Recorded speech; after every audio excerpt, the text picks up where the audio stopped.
You made it! Welcome to Vienna. We are so glad you're here. This event is part of Vienna Up, the Startup Festival. Have you got your Vienna Up wristband? Put it on and enjoy special offers and activities. Swing by the festival home base, say hi, hang out, and enjoy Viennese Hour to sample local food, wine, beer, and soft drinks for free. And have some fun while making new connections. Visit partnering traditional Viennese coffee houses to sip a free melange, meet new contacts, check your email, or just have ideas both crazy and grand. Enjoy Vienna. Go to viennaup.com, sign up for the newsletter for daily highlights, and we'll see you at the home base.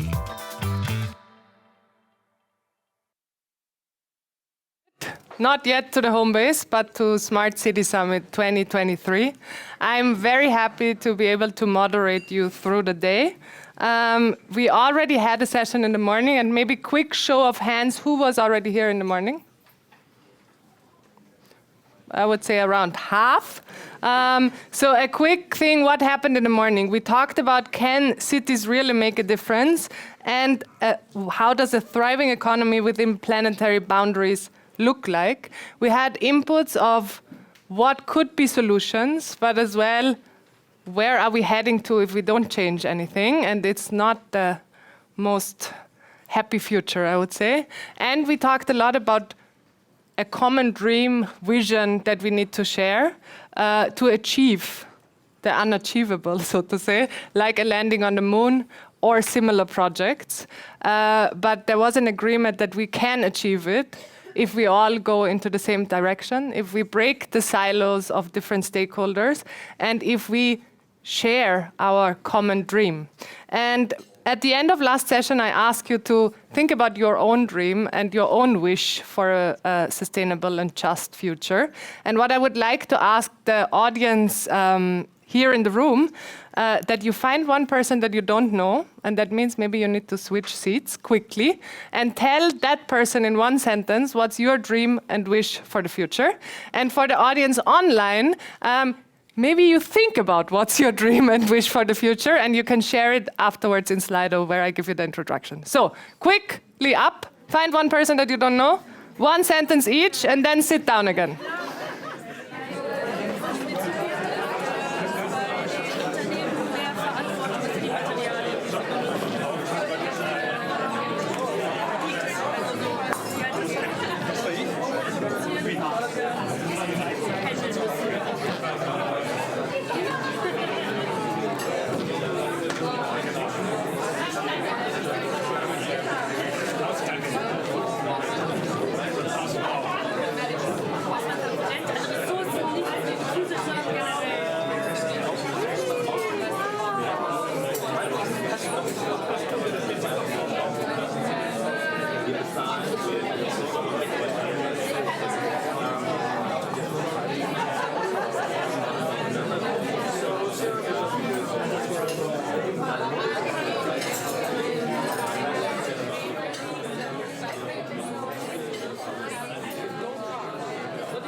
Okay, I think you're speaking more than one sentence to each other, so I would ask you to sit down again.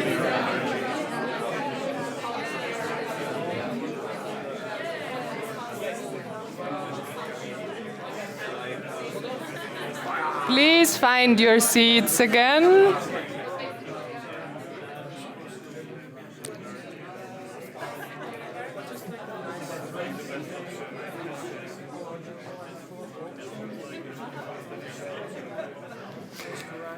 Thank you for participating in this little exercise.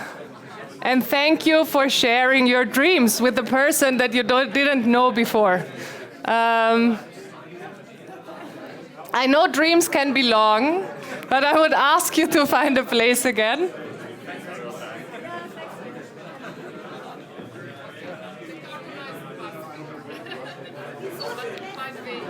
Connie, please, as well. Okay, I need to go through. Please find a place again.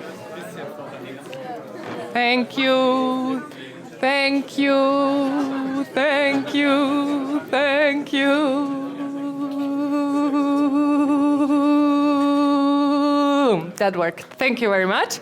If we are with thank yous, first of all, I thank you to share this, because what these conferences are as well about, next to who is on stage and the input that we are getting and the innovation projects that we hear from, it's about you. It's about you making connections. It's about you finding collaborators. It's about you breaking silos. And Katharina Rogenhofer said it in the beginning, it's about all of us getting active and having a voice, how the future would look like. So thanks for that. And I want to thank as well the partners that made this conference possible. First of all, Wiener Stadtwerke, Gunda Kirchner, is she still here? Or? Yes. Wien Holding, Thomas Born, who as well helped us organize it, Klima and Energiefonds, Miriam Schönborn, and the City of Vienna in general. And I as well want to thank especially the Wirtschaftsagentur, Vienna Business Agency, that is hosting these conferences and made it possible that all these people and projects are on stage that we hear about today.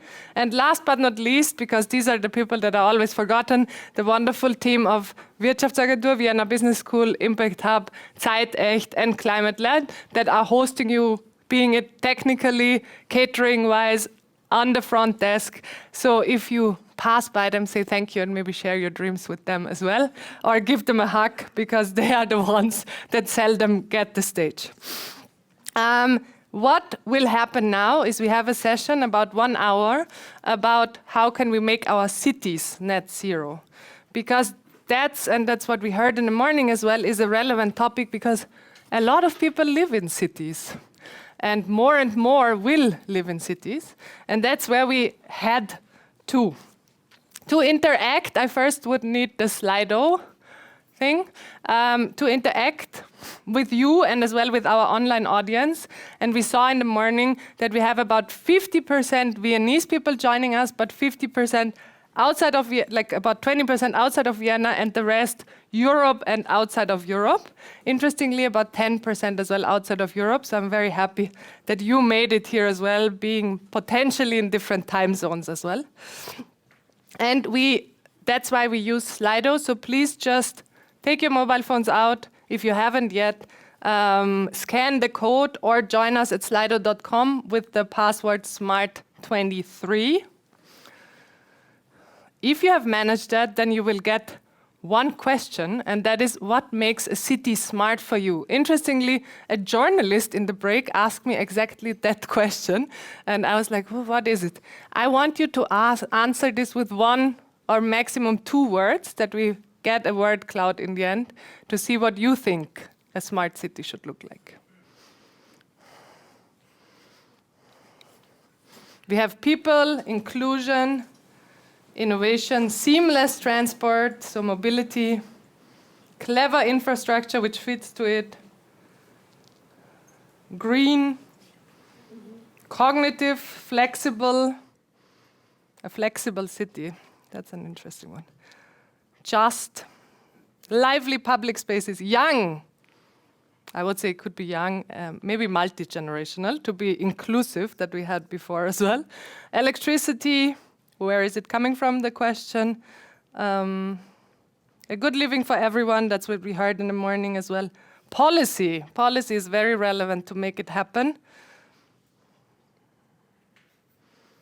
Anything else? Welcoming, that fits very well to conclusion. Fair, green valleys instead of, I guess, a lot of asphalt and streets. So thank you for that, and thank you for sharing your ideas. We will now get to some keynote speakers that work on the topic of net zero cities in detail. And for that, I want to introduce Kirsten Dunlop, who is the CEO of EIT Climate Kick, calling itself EU's main climate initiative. And I know they work together with 100 cities on their path to net zero. And I'm sure, Kirsten, you can share some stories of how cities can get to net zero and what's the path to get there, because till now, from what I know, not many to none achieved it. So welcome, Kirsten, on stage. Thank you very much indeed. Hello, everybody. Yes, the path to net zero is not just the path to net zero, but also the path to net zero by when. And that's an absolutely essential, non-trivial detail. So let me give you a little bit of context for where I'm speaking from. Unconscious also, we have a whole panel discussion, so there's plenty of time to unpack some of this. EIT Climate Kick is leading a consortium called Net Zero Cities, which is a first stage initiative to implement the European Union's mission on achieving more than 100 climate neutral smart cities by 2030. Absolutely essential. That is really about an extremely bold level of ambition, but a level of ambition that is aligned, strongly aligned and coherent with having any chance of staying close to 1.5 degrees or below 2 degrees of overall warming. And we know that's a slim chance anyway. But it means staying close to 1.5 degrees means decarbonizing by 2050 is extremely risky and too late. Trying to speed up way faster and create exponential curves of transformation are essential, because the more we learn about the tipping points of our own environment, and the more we learn about the implications of aerosols and the implications of kind of the feed forward and what we've already done so far, the more we begin to understand that, in fact, we are running out of time way faster than we thought. So every opportunity to try to demonstrate possibility and mobilize really large-scale structural change at the level of, for example, whole cities is absolutely essential. So the European missions constitute, if you like, shift the notion of a moonshot, because they are inspired by Kennedy's commitment to get to the moon.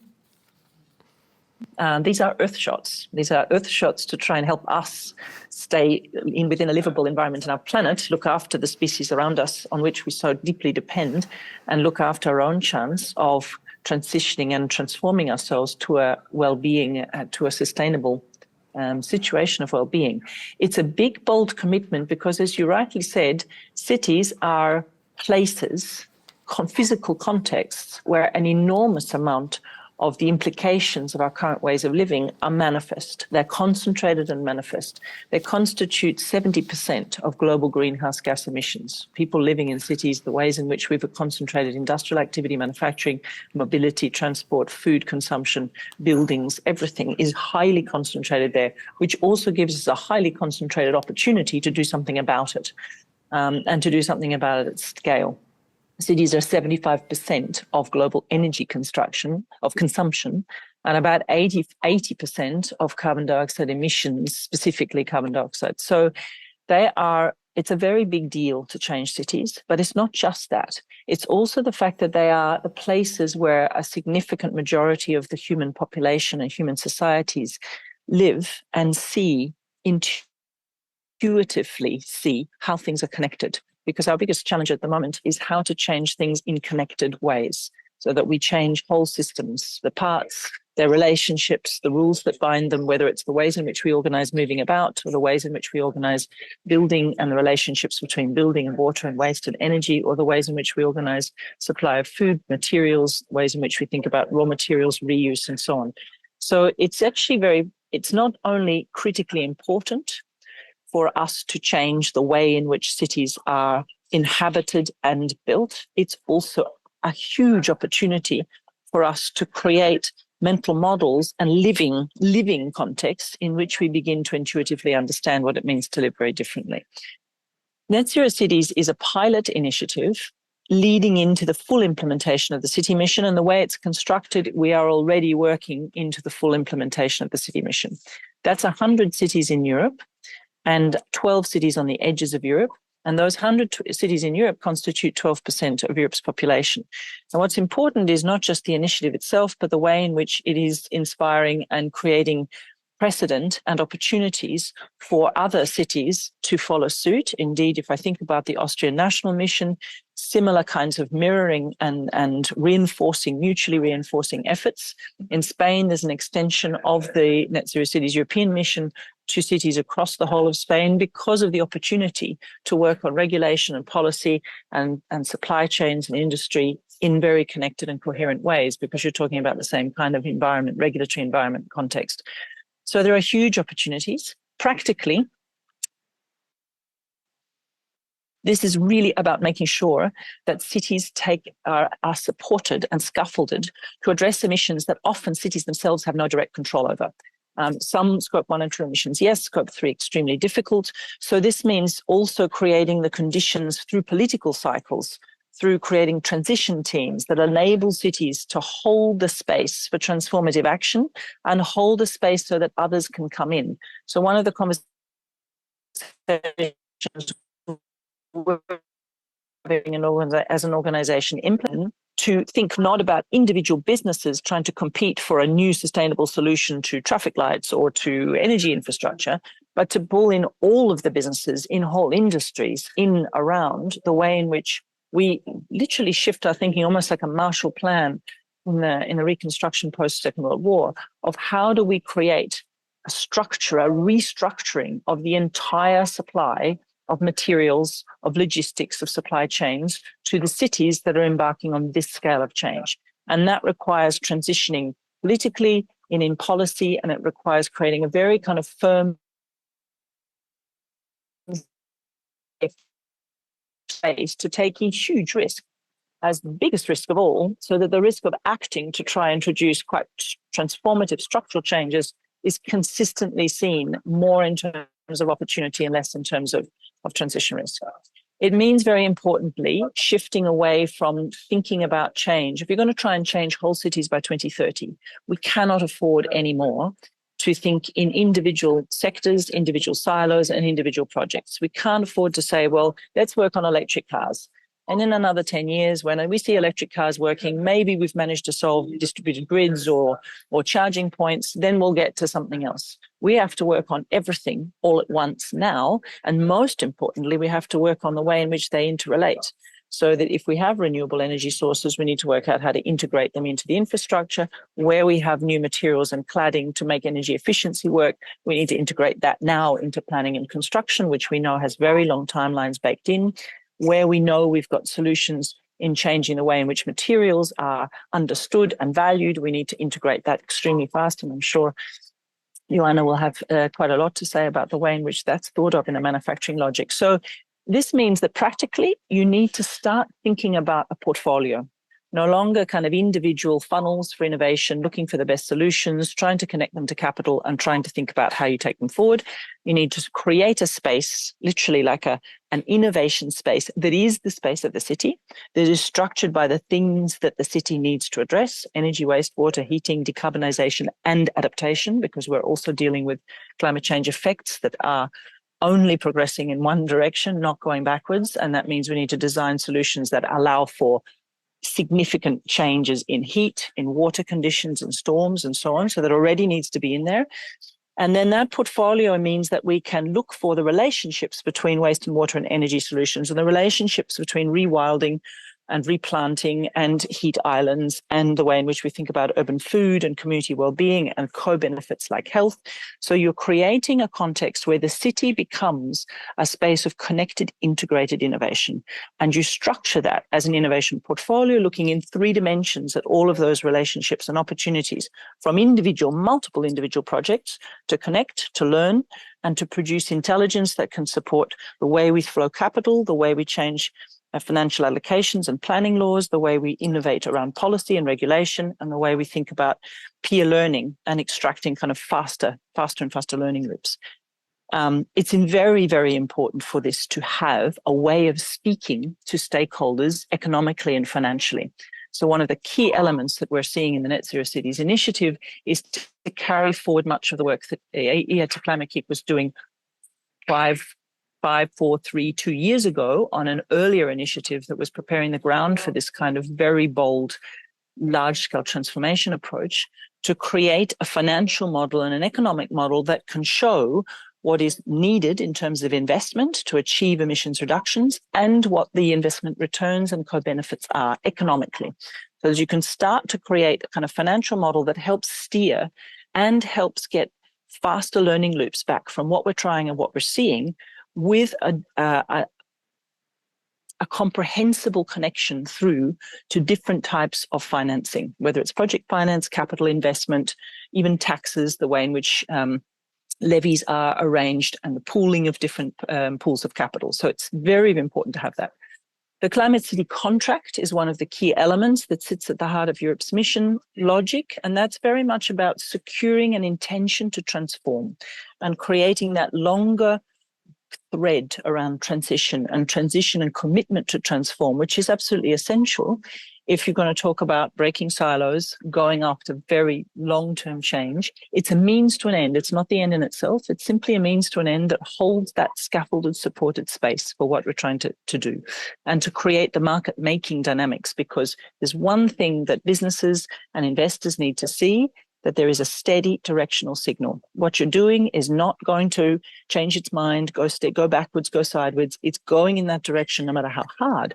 And all of a sudden, that does release a lot more concerted effort to bring solutions that we already have and start to connect them and integrate them properly. The last reflection I would make is the reference to the word smart, which is obviously super important for the Smart City Summit. This is an element that I think, particularly in the current context with everything that is being discussed and the sudden kind of explosion of democratized access to artificial intelligence solutions, it becomes incredibly important. It's a very less well understood amorphous construct. We've had smart city initiatives, smart marketplaces, intelligent cities challenges, Horizon 2020, Horizon Europe projects for years around making cities smart. How you define that? Smart on behalf of whom, for whom, with whom, who controls it, owns it, codes it, what its outcomes and benefits are.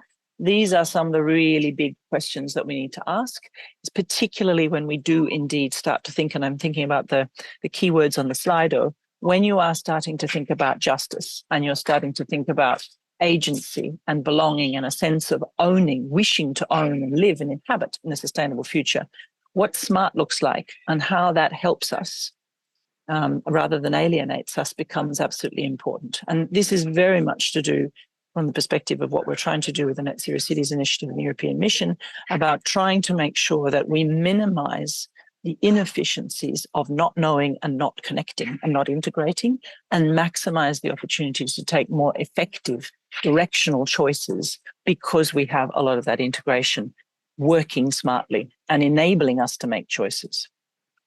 Lastly, very lastly, I think our biggest reflection and learning on this whole process is we are constantly in a race with a deficit of imagination. The most important thing about large-scale urban transformation is that it shows what's possible. It demonstrates both whether we are not making progress and whether we are. But these are the places, cities are the places where we need, and we have historically always played out an imaging, a representation of what it means to live, who we are, what we belong to, what we value. It is essential in this process that cities become the places where we represent aspiring, really aspirational futures to living sustainably and well, fairly, and with equity embedded at the heart of what we're doing. And that's the opportunity we have in Europe. And it's, in fact, the boldest initiative in the world right now to get ourselves and keep ourselves on track for 1.5. Thank you.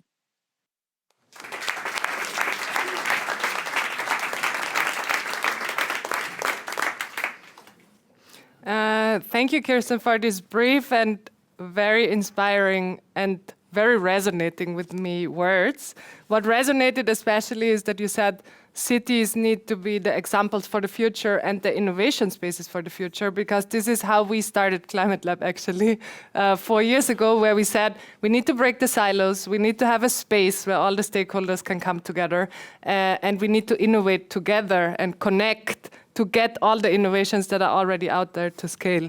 And for me, this conference is one of the examples how this can happen. We saw that there are different sectors involved, online and offline, and I'm very happy for that. And I want you as well to break the silos in the long breaks that we made in between and the excursions that we planned for you. Kirsten as well said that manufacturing plays a big role in changing, obviously, and that's why Johanna Stjernstedt, director for EIT Manufacturing North, which will tell us a bit of what role manufacturing plays, what needs to change, and what initiatives are already in place. Welcome, Johanna. Hello. Hello, thank you for that introduction. I'm happy to be here. Sustainability and net zero and smart manufacturing is some of my key topics and most important things that we work with. So I would just give a brief introduction onto what we do at EIT Manufacturing. So just very quickly, I don't know how much you know about EIT, the European Institute of Innovation and Technology, this third leg of the EU focusing on high TRL levels, on innovation and commercialization. So really making new ideas from universities and institutes used in industry. And Kirsten, of course, is also from EIT. So EIT has been around for quite a few years. Climate was one of the first kicks that were about. EIT Manufacturing was one of the more later ones. We had our first operational year in 2020. So we are quite new, but we have started the work already, and our vision is that global manufacturing innovation should be led by Europe, and the way to get there is through collaboration. And we have identified through a few shared challenges across Europe, but we see a digitalization is a big a problem for many companies, especially small companies, but we see that digitalization is a fantastic enabler for sustainability. And sustainability is absolutely the most important target that we have. And I believe that sustainability is the way to become competitive. And when we see increased demands from people, from cities, to have sustainable products, that's how the companies that are more sustainable will become more competitive and have a competitive advantage. And we are working to support companies to make that change so that they can become more sustainable and more competitive. So we have divided Europe into 6 different regions so that we can be close to our local ecosystem and connect a startup from Austria with a large company from Sweden or elsewhere, and vice versa. And we work very closely within EIT Manufacturing, within those different regions, to especially connect people, connect someone with a challenge with someone with a solution. We have quite an active partnership with more than half of our members from industry. And this is super crucial for us. We really want our strategic agenda to be driven by industry. But of course, we do need and value our universities and research partners as well. And it's the collaborative effort that is needed to develop sustainable manufacturing. And within EIT in general, we work with these three pillars of education, innovation, and business creation. And we feel that all 3 are needed in order to get innovation on the market and commercialized. And with that, together with that, we have the RIS, Regional Innovation Scheme, which is special money from the EU supported to countries with less innovation capability. For us, it's the Baltics, it's many countries in the eastern of Europe and some in the south of Europe. So there we have extra focus. And we do work with upskilling, with collaboration projects, matchmaking, and supporting startups. And I will give a few real examples here. We have, for example, collaborative innovation projects. There is a call open right now, and please go to our homepage to get more information. It closes on the 19th of June, so there is a little time left in case you're interested. So go to our homepage for more information. And now some more real cases. In an innovation project, we want to focus on the needs of the industry and then add research and technology from institutes and universities. Could be technology providers in form of a startup or an SME, and the technology can be verified in the project so that it then can be commercialized. And that is really the focus of our project, that the new innovation should be verified by industry and commercialized, that the end users of the project can be the small companies' first customers. So that's what we would like to see.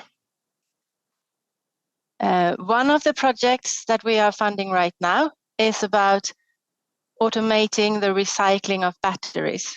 And here it's Norsk Hydro.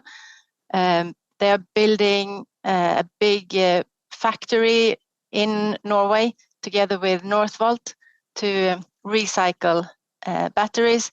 And they have got great support from this project together with Festo and Comau to automate this the recycling. Another example of how we work is Boost Up. We collect challenges from large industries, and if they want to be open with these challenges, we post them and search for startups that have solutions. And then we co-fund the proof of concept for those startups to solve this challenge. For example, last year, First Alpine had a challenge. They wanted to track the CO2 in their supply chain. And a small company from Sweden, actually, Chain Traced, had a solution. So they already had a software to track the steel from the ore until the final use. And they were able to add carbon dioxide to their platform so that now they have a very nice platform for showing where the carbon dioxide comes in all the way from the raw material. And this is very much in collaboration with First Alpine that they managed to do that.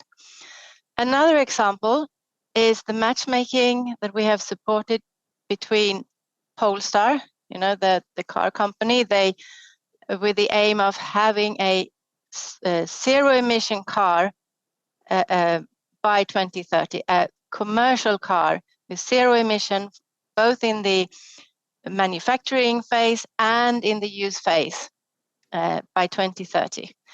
And they are constantly looking for new technology.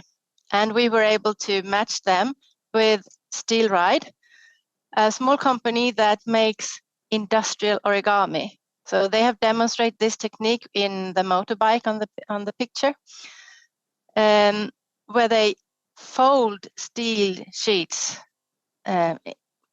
instead of traditional techniques. And that makes, you all know how origami, how hard paper becomes when it's folded. They're using the same benefits, but with steel, and it can be very durable, but with much lower weight.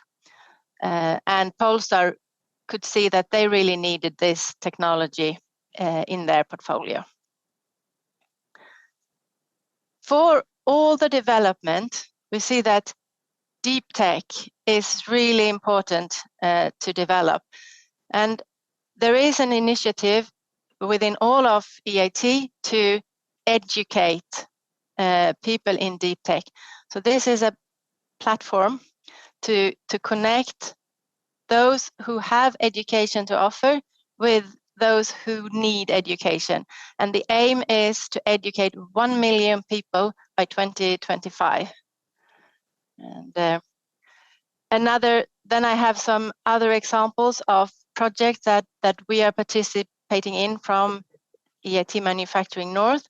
They are almost exclusively about digitalization and spreading the digitalization out to small companies so that we can get the transformation that will enable sustainability. So that was a quick overview of the different things that we do to support the green transformation and make sure that we can reach the target and go net zero. Thank you.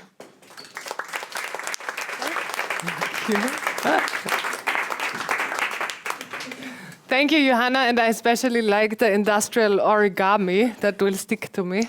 Love the idea. And as well, thanks, Kristen and Johanna, to give this overview from a more meta level, the European level, and all the initiatives that you are working on. We will have a panel now that can talk a bit more about on-the-ground city examples as well. So I invite the panel on stage. Linda Kirchberger, Head of Decarbonization and New Technologies from Wien Energie. Magdalena Teufner-Kabas, Kleinkraft OG. I don't know how to translate that. Marlene Würfel, founder of Kobi. And Robert Hahn, CEO of Kelum Development.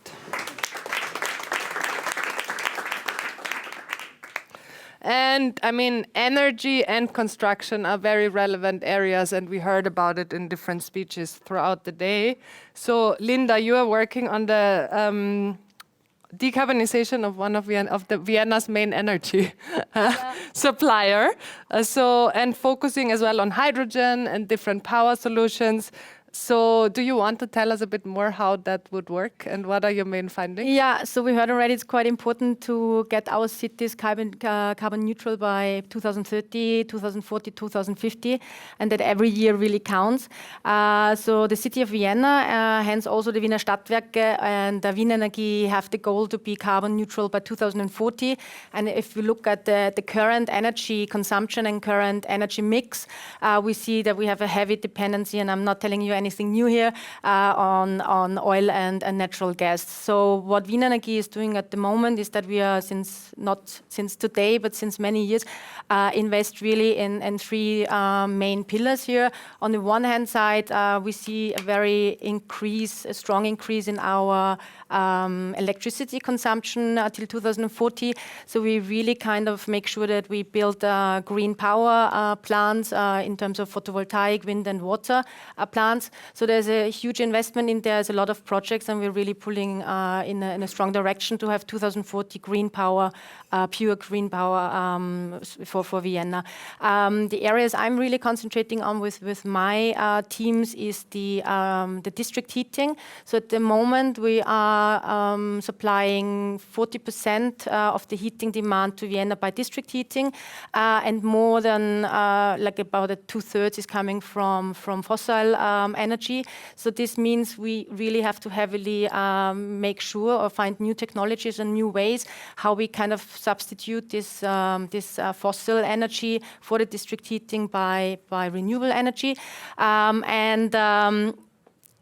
One thing I can tell you already, we are quite lucky in Vienna because we are, as a city, we're sitting on a huge treasure, we like to call it at Wien Energie. We have a very big pool of hot water underneath Vienna in like a depth of 3,000 meters in a geological formation, which is very convenient because we have all the consumption of the district heating here, and we have one of the biggest district heating networks of Europe also here in Vienna. So what we're currently doing is that we are kind of started our first deep geothermal energy project, where we will drill in Vienna in the depth of 3,000 meters, get the warm water, it's like a formation water, very salty water, out of the formation, extract the heat and bring it back into the geological formation in the depth underneath Vienna. So it's a closed loop, and we're starting this project. So actually it's running since a long time already, but we will drill next year,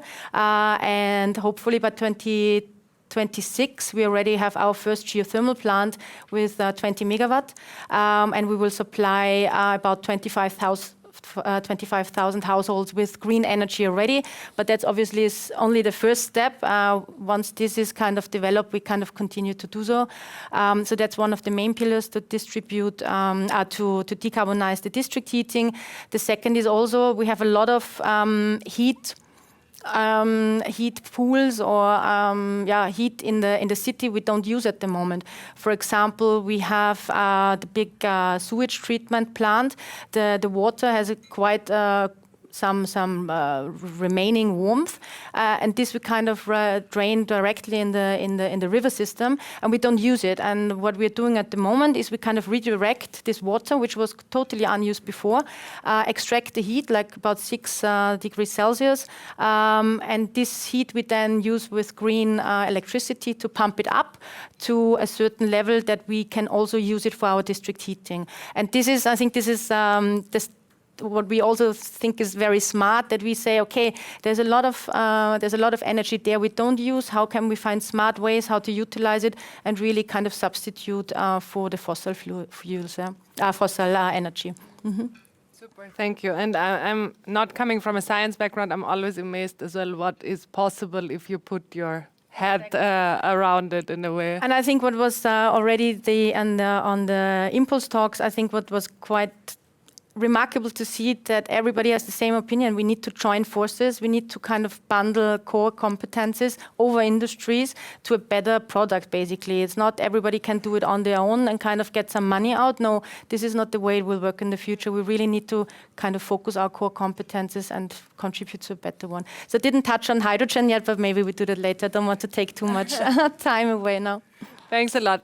Just a quick reminder, if you have questions, use your Slido, and I will ask as well if somebody have questions in the audience.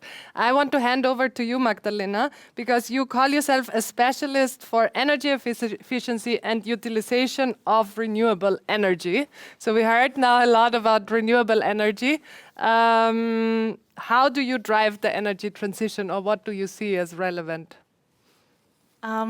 Hi, thank you for being here. I'm Magdalena Teufner-Kappers. I'm managing partner of Kleinkraft. We are helping companies to reduce their energy emissions. So what we are doing, we help them to implement energy efficiency measures and improve their share of renewable energy. So this is how we get money. and then there's the research part. This is where we spend all the money. And I want to tell you more about the research part. We are working on CO2 utilization. I mean, basically that's it. We use CO2 to produce products. So instead of emitting CO2 into the atmosphere from combustion processes or burning fossil fuels, industrial processes, we capture CO2, use it, and produce valuable products. I mean, yeah, basically that's it. Carbon dioxide consists of carbon, and there are a lot of products which consist of carbon. So why not reuse this carbon again and turn it into something important? I mean, it sounds very easy. Basically, it is very easy.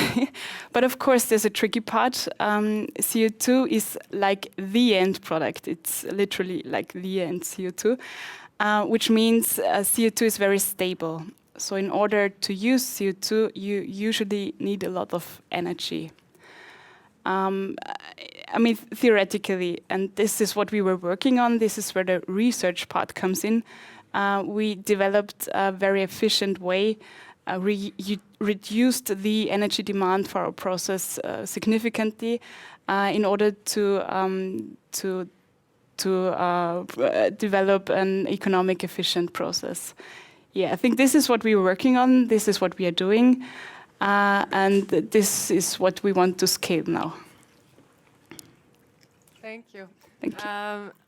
And now, obviously, you come more from the scientific side and how you can reduce and as well how you can provide energy.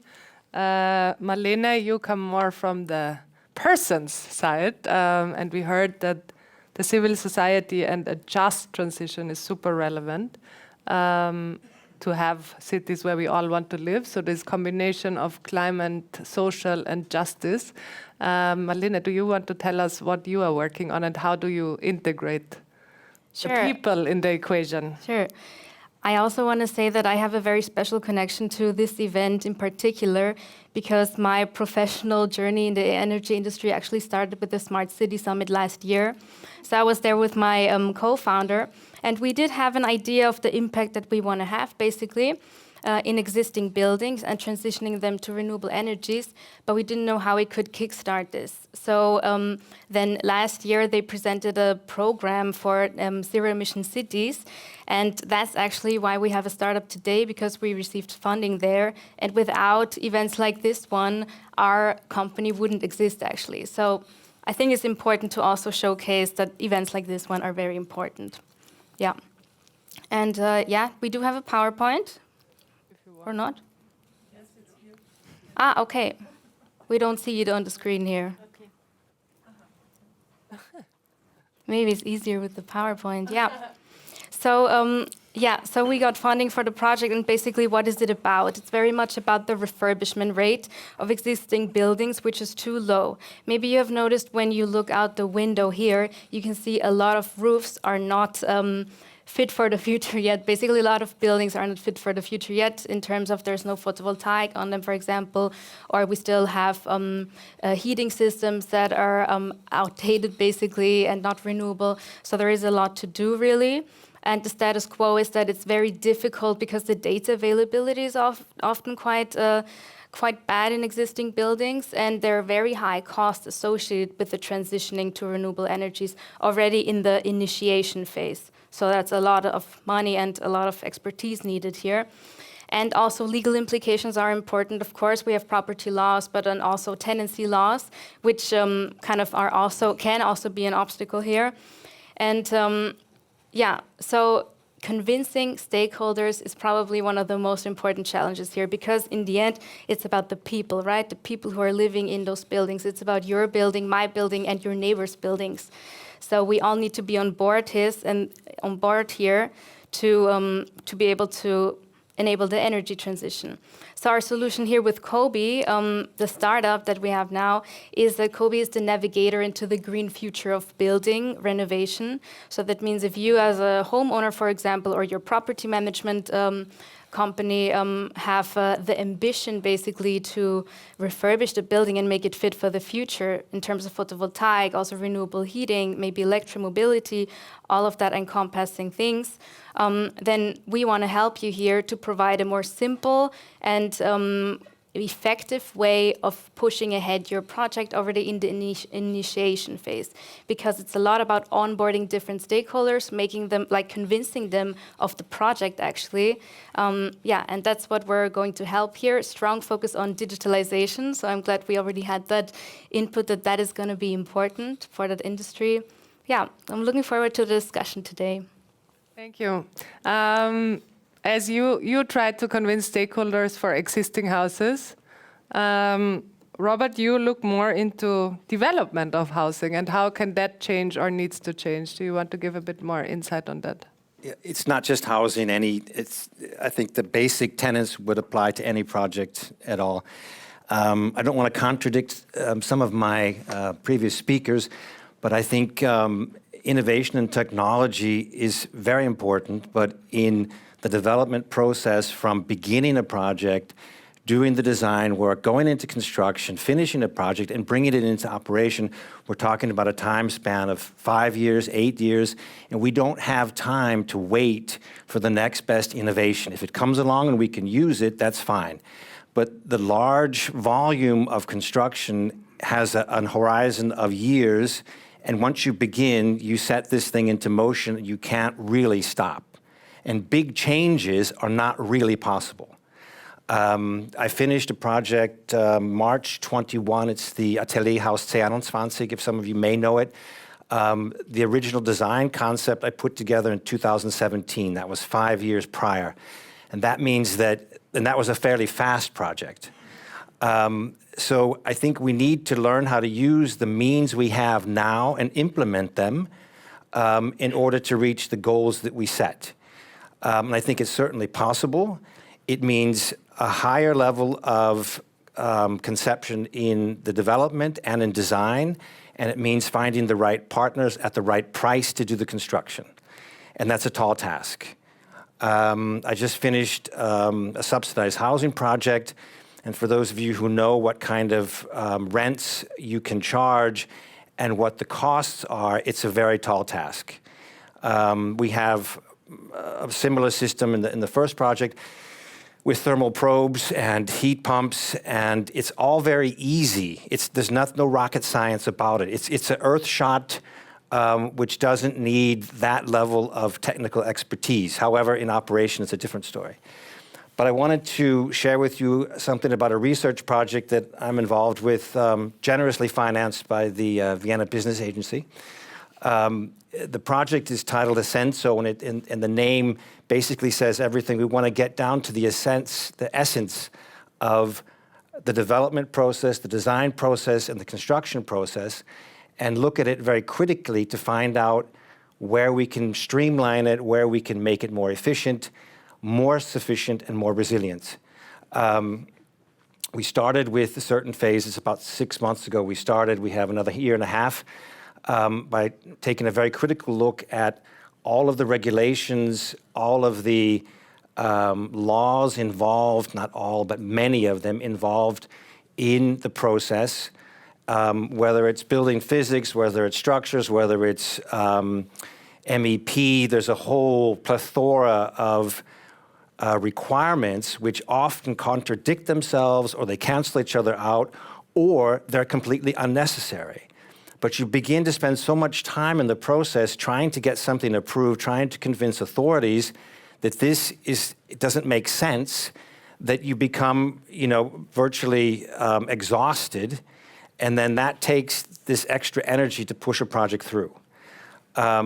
We have discovered that there are many things you can do differently if you just look at the problem in a different way.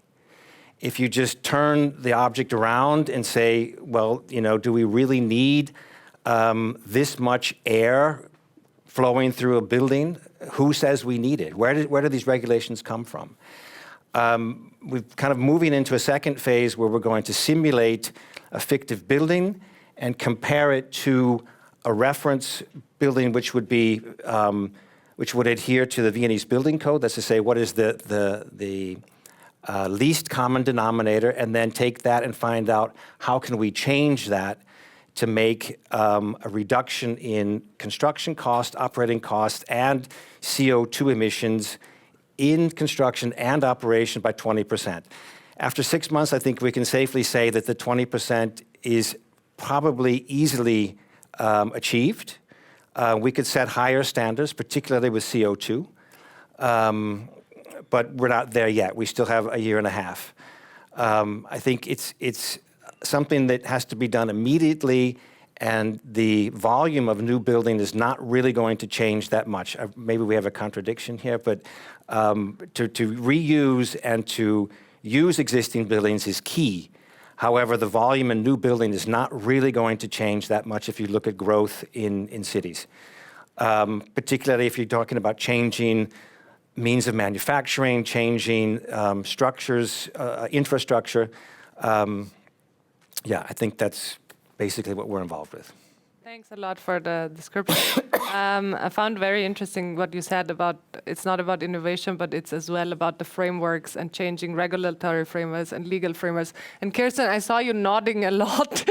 So do you want to share your thoughts? Because I felt that it resonates to you. It certainly resonates very strongly. I mean, I was just thinking, if you look at all of the buildings that need to be retrofitted in Europe alone, we don't have the raw materials to do it. So we're going to have to really rethink, for example, how do we cool surfaces or heat surfaces rather than necessarily whole volumes? How do we deal with how do we start to consider very, very different paradigm shifts around the way in which we're going to get to this kind of, because it's easy for us. It has been relatively easy for us to think about single applications or particular contexts at a relatively reduced scale. But the entire surface of the planet occupied by human habitation starts to change a lot and requires us to change very differently. And we're seeing that, for example, in the mission, you know, if you think about in every city, the relationship between planning and housing design and building design and who has rights to decide what that is.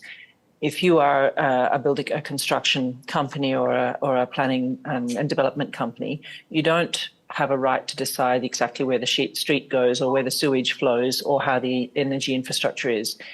But you do have rights over a whole bunch of things that massively affect retrofit and massively affect the design of buildings. Why?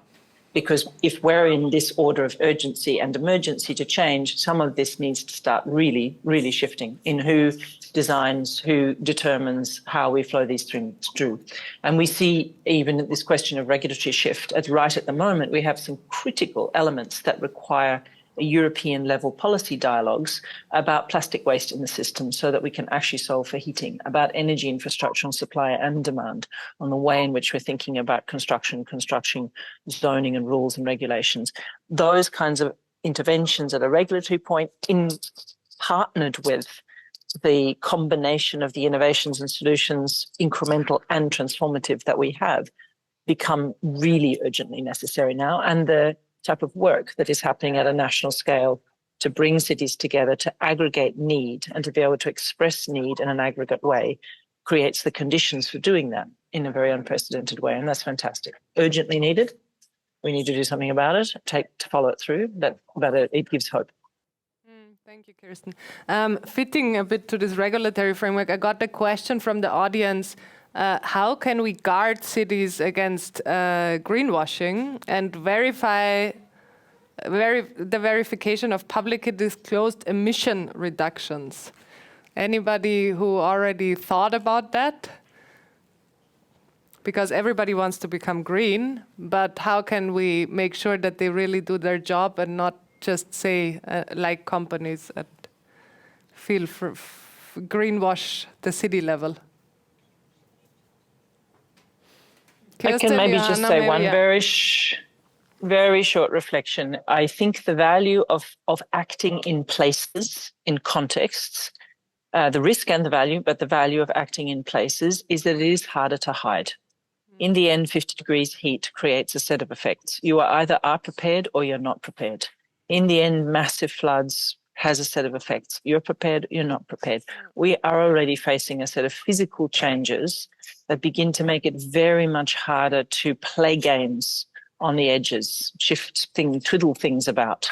And cities know that. Cities are sitting right with whether it's a legal responsibility or it's a proxied responsibility, they are sitting with the kind of aggregate effects and the expectations of citizens to do something. So I think this is about compassion to understand the enormity of the change we're talking about, very, very proactive, carefully designed and managed support to take the journey that we need to take together, making sure that we do not assume this is about a zero-sum, an absolute game of you either make it perfect or not. I would really echo the point that we don't have time for perfection. We have to move. And it's really about how we learn, we combine, we learn, we try, we learn. But if we are creating a supportive environment and we are making it participatory, I think, in fact, the experiment that Vienna, the City of Vienna, was doing with participant making is a wonderful example of starting to create and engage agency of people.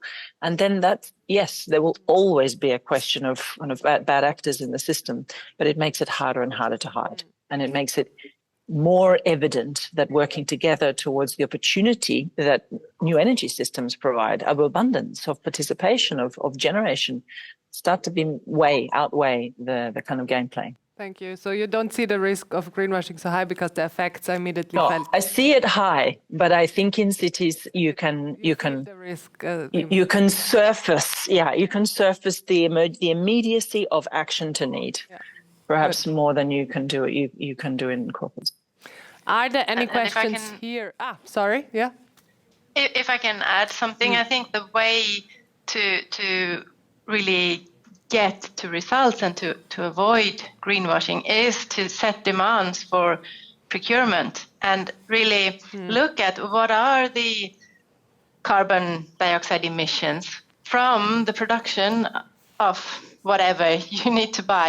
And that's a lot. And here the cities can put demands on the manufacturing industry and give the companies with a better sustainability a competitive advantage. And so then we will get more more to choose from in the end. And I think that's the way to get there. Procurement as a relevant. I also want to add to that. I think it's important to not only look at cities from a top-down perspective, but also very much from bottom-up perspectives. And that's what I like so much about retrofitting or refurbishing buildings, because that's not only big companies, that's people like you and me refurbishing our own homes together with our neighbors, ideally. So I think that's very important to also make way for a city where people are at the center, basically, and people can actually participate in the energy transition. And I think that's really important also. Yeah. Thanks for that. I think the bottom-up approach as well helps to against greenwashing kind of and controls a bit. Is there any question in the audience here? We would have time for maximum one, so... Nobody dares to raise his hand? No, Yuval is here with the mic. Okay, then I would have a question to all of you. I mean, working in this climate area, I have to say it's exciting, but it's very frustrating as well. Building up Climate Lab was my passion and wish. Now I created a job that is kind of a roller coaster emotionally, because you feel at one day, yeah, we achieve it. And at the next day is, we will not achieve it ever. So I wonder, how do you deal with it, and what needs to happen that we can stick to what I call active hope, or that we can still achieve what we need to achieve? And maybe we do a quick round and like 1 or 2 sentences. I know the roller coaster very well. For me, it's like usually I get up in the morning and I'm back on top and I'm motivated and I have passion, and I don't let the day before kind of influence my next day. So I think with that passion, I see that also in the people I work with. I see it also on with you, for example. Yeah, and I think this is what should keep us going together, using synergies and finding new smart ways. And with this, we unlock also the passion, if it sometimes is on the lower side. Yeah. I want to have your dreams in the night. If you wake up always fully passionate. Kirsten. I think it's the hardest question of all.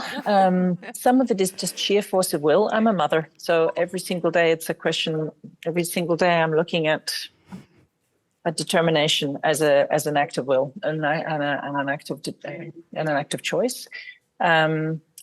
I also am a historian of cities, and I know that we as societies, we have done very remarkable things when the conditions were right. So a lot of my effort and a lot of the concern that I have with the work that Climate Kick is doing and the work that is supporting implementation of the missions and cities, whether in the mission or not, really has to do with investing in creating the conditions for hope and the conditions for solutions to be there when there's a break in the field. Sometimes, and I'm using that expression to describe, sometimes it's a moment of pennies dropping or people realizing that this is real. It's not a theoretical thing. It's not a political thing. It's not about ideologies. it's real. We have to change. And there are opportunities, huge transformation opportunities for us. But you need to have something ready for that. You can't just wait for those moments and then look for solutions. So I think it's about being able to keep propagating conditions, bring optimism and a deep hope, because it's contagious. And that makes it more possible that people will seize the things that are there. Thank you. Johanna, what do you say? Yeah, I want to focus on the opportunities, seeing that the green transition gives a lot of opportunities, and that we will get to much better solutions than we have today when we develop. So that's look at the opportunities. Thank you. Magdalena. I get a gin tonic.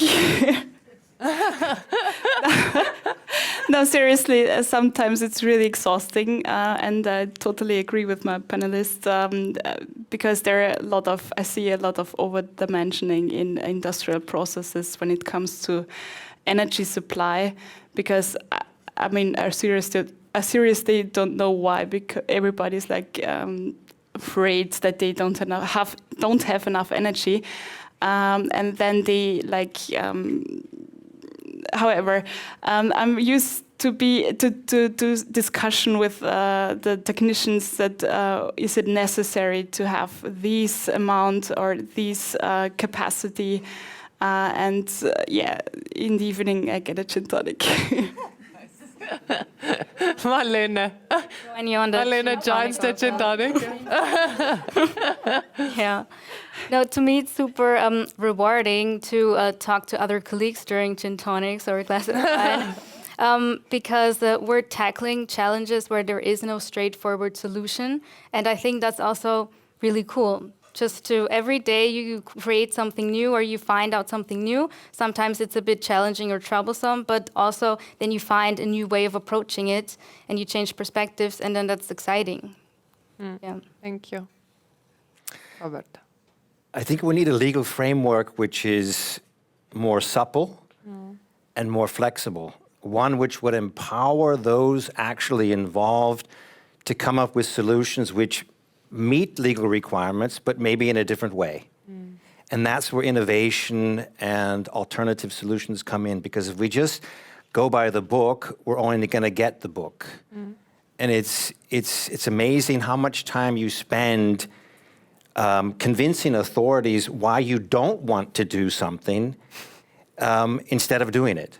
I mean, maybe that's a Viennese, specific Viennese situation. I hope so, so that other cities are not burdened with it. But it's certainly high time that those involved in projects are empowered with the opportunity to come up with alternative solutions. Thank you. And thanks as well for your input. I would take it with me. So passion, connection, connecting to other people, the next generation. Gin tonic comes last. Focusing on opportunities, and as well figuring out how we set the policy framework that we can work with. And obviously gin tonics, which we can have commercial break at the home base of Vienna Up tonight. I thank you very much for this wonderful panel and all your input and sharing.